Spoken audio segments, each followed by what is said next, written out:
They're a mental force that separates those who truly win from those who merely know how to win. What if I told you that all your hard work, all your knowledge, could vanish in a single moment of pressure? Today, on the Inner Pathway, you'll discover why mastering techniques is nothing compared to mastering your own mind. Have you ever been in this situation? You study, you train, you learn all the techniques in your field, you know exactly what to do. But when the moment of truth arrives, the important presentation, the decisive moment, the real confrontation, you freeze. Your mind panics, your hands sweat, and everything you knew simply vanishes. Imagine this. In feudal Japan, there was a concept that separated ordinary samurai from legendary ones. It wasn't about mastering the sword. It was about mastering something far more dangerous, one's own mind under extreme pressure. They called it Fudoshin, an unwavering spirit, a mind that doesn't waver. And when you understand how that works, you'll never again break down in a critical moment in your life. But there's a warning. This knowledge won't just make you stronger. It will make you different. It will transform you into someone people look at and think, how do you manage to stay calm in that situation? Before I show you how all this works on the Inner Pathway, I invite you to subscribe to the channel, leave a like below, and comment. What situation most often causes you to lose emotional control, dealing with problems at work, relationships, family? Answer below. Now, let's go to the video. Chapter 1. The Samurai Who Knew Everything But Always Lost. The story I am about to tell you took place in feudal Japan at a samurai school known for its brutal discipline. Among the apprentices was a young man named Satoshi. Satoshi was obsessed. He woke up before everyone else. He trained more hours than anyone else. He knew every movement, every sword technique. His strikes were precise, his posture perfect, his form impeccable. But there was a devastating problem. In combat training, the duels with wooden swords where samurai tested their skills under pressure, Satoshi lost repeatedly to people who knew fewer techniques than he did. Sometimes he lost to beginners who barely mastered the basic movements. And you know what was worse? He already imagined he was going to lose even before the duel began. When the instructor announced his opponent, Satoshi's heart raced. His hands began to sweat. His mind raced. What if I mess up? What if everyone sees that I'm not as good as they think? What if I get hurt? The moment their swords clashed, Satoshi wasn't fighting his opponent. He was fighting his own fear. His movements became stiff, hesitant.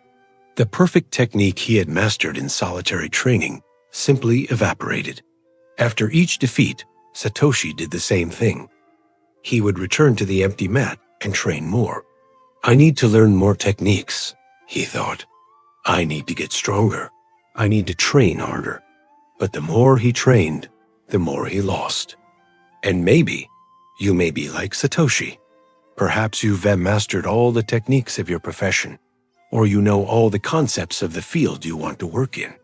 Perhaps you have all the necessary knowledge, but when the time comes to present that project, to make that sale, to have that difficult conversation, you freeze. You break down, and then you think, I need to study more. I need to prepare better. But the problem was never a lack of preparation. The problem is where your mind goes when the pressure mounts. Chapter 2. The Question That Changes Everything. After his 10th consecutive defeat, something inside Satoshi broke. It wasn't his discipline. It was the illusion. The illusion that more training would solve the problem. He went to the schoolmaster, a man named Tatsu, and the name means Dragon Man.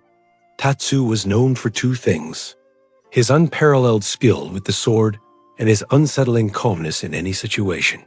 Satoshi knelt before him. Master, I train more than anyone. I know the techniques, but when I fight for real, I lose. What am I doing wrong? Tatsu remained silent for a long time. Then he said, You are a master of the sword, but the sword doesn't fight on its own. Have you ever wondered who is holding your sword when you go into combat? Satoshi looked confused. Me, master. No, Tatsu replied. Your fear is holding your sword. Your anger, your need to prove something, all those emotions are fighting in your place, and they always lose. Then Tatsu explained something that would change Satoshi forever. There is a mental state that we call Fudoshin, the unmoving spirit. No matter what happens around it, the enemy's attack, the fear of death, the pressure of battle, its mind remains like a mountain, immobile, unshakable.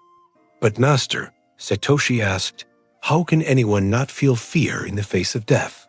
Tatsu smiled. You think I don't feel fear? I do. The difference is that my fear doesn't control my sword. I observe the fear. I acknowledge its presence, but I don't obey its orders. Returning to the present day, here's what most people don't understand about emotional control. It's not about not feeling fear, but about not obeying the stimuli of fear. Your brain will send you panic signals. It will tell you that you're not ready, that things will go wrong, that everyone will judge you. That's biology.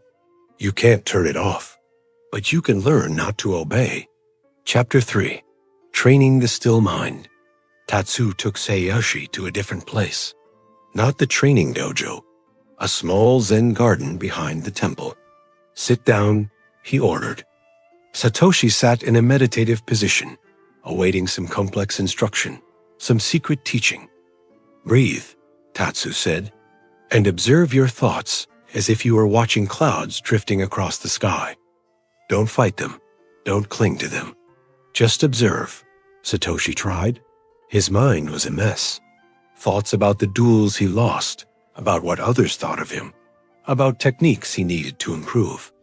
Your mind is as turbulent as water in a storm, Tatsu said. Rumbled water reflects nothing. It only distorts. To see clearly, the water needs to be still. For weeks, Satoshi practiced.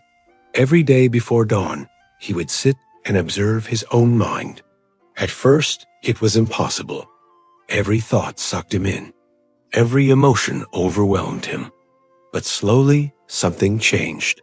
He began to perceive a space, a small interval between the moment a thought arose and the moment he reacted to it.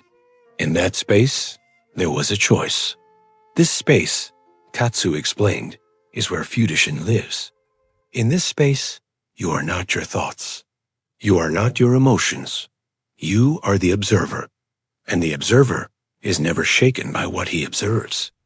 Returning to the present day, this is something you need to understand about your own mind. When you're nervous before a presentation, you are not the nervousness. You are the one who is noticing the nervousness. When you're angry in an argument, you are not the anger. You are the one who is observing the anger arise. This distinction changes everything. Because the moment you realize you can observe your emotions without being controlled by them, you gain a superpower that most people never develop. You become unshakable. A neuroscientist at Stanford University, who has been studying emotional control for 18 years, discovered that when you train metacognitive observation, the ability to observe your own thoughts, you activate the prefrontal cortex and decrease the activity of the amygdala, the region responsible for fear responses. So you are reconfiguring the neural circuits that control your emotional reactions. Chapter 4. The First Real Test. After 3 months of mental training, Tatsu announced, "Tomorrow you will duel again." The old panic tried to return. Satoshi's heart raced, but this time he did something different. He didn't fight the panic. He observed. "Ah, here you are again," he thought, looking at the fear as if it were an old acquaintance. "You always show up before the duels. Fine, you can stay there, but you won't be holding my sword this time." On the day of the duel, as he walked toward the center of the dojo, Satoshi felt everything he always felt. Sweaty palms, a racing heart, thoughts of doubt. But something fundamental had changed. He wasn't trying to make those feelings disappear. He let them exist, but he didn't obey their orders. The wooden swords clashed. His opponent attacked forcefully. Satoshi's body reacted, not with panic, but with pure technique. The movements he had practiced 1,000 times simply flowed, without hesitation, without rigidity, without fear controlling his hands. He won. But victory wasn't the most important thing. The most important thing was what Satoshi felt during the fight. Nothing. His mind was like a mirror of still water, reflecting everything but unshaken by anything. This is Fudoshin in action. It's not about not feeling. It's about not being controlled by what you feel. How many opportunities have you missed because you let nervousness control your actions? How many times have you known exactly what to do, but froze at the critical moment? The problem was never your ability. It was your belief that you needed to feel confident before acting. But the truth is, you act despite the fear. And every time you do, the fear loses a little more power over you. But here's something Tatsu never told Satoshi until much later. Fudoshin isn't just for combat. It's for something far more dangerous. Ordinary life. The small daily fears that gnaw at your mind without you realizing it. Chapter 5. The True Duel. Years later, Satoshi became a fully fledged samurai. He had won countless duels. His reputation grew. But something still bothered him. He went back to see Tatsu. Master, I learned to maintain my composure in combat. But in daily life, when someone disrespects me, when things don't go as planned, when I feel frustrated, I lose that composure. Why? Tatsu laughed. Because you think the real enemy is standing in front of you with a sword. But the real enemy has always been your reaction to small things. Anyone can be brave in the face of death. Few can remain unshaken in the face of an insult. A mind that doesn't move, Tatsu continued, isn't just for dramatic moments. It's for every moment. When someone criticizes you, when you fail, when life doesn't go as you expected. If you get shaken by these small things, you never had Fudoshin. You only had temporary control. This is the brutal truth that most people never accept. You think you only need mental calm during the big moments, but it's the little things that traffic, someone's comment, that annoying notification, that slowly destroy your peace of mind every single day. Fudoshin isn't a technique you use occasionally. It's who you become all the time. Satoshi spent the rest of his life refining this practice. Until one day, people began to say about him, nothing shakes him. Whether on the battlefield or in the most casual conversation, he remains the same. He was no longer a samurai fighting his fears. He was someone who observed his fears without being controlled by them. The question that remains for you is, how many battles are you losing? Not because you don't know what to do, but because your mind is controlling your actions. You have the knowledge. You have the techniques. But without Fudoshin, without that unwavering mind, you will always freeze at the moment that matters most. The good news, Fudoshin isn't a talent or a gift. Fudoshin can be trained. Every day you can practice observing your thoughts without letting them control you. Every day you can act despite fear. And every day fear loses a little more power over you. So how is Fudoshin achieved? Daily practice. Consistent practice, even on quiet days, helps build the resilience needed for a healthy mental state. Breathing techniques. Controlling your breathing is an important technique for dissipating negative feelings and achieving the tranquility necessary for Fudoshin. Focus on the present moment. Maintaining a natural and focused mindset is crucial for handling the situation with more control. The difference between those who win and those who merely know how to win isn't in the techniques. It's in the mindset. Build a still mind and watch how the world around you stops shaking you. If this video on the inner pathway helped you better understand mental and emotional control, subscribe to the channel and turn on notifications so you don't miss future content. And tell me in the comments, in what situation in your life do you most need to develop Fudoshin?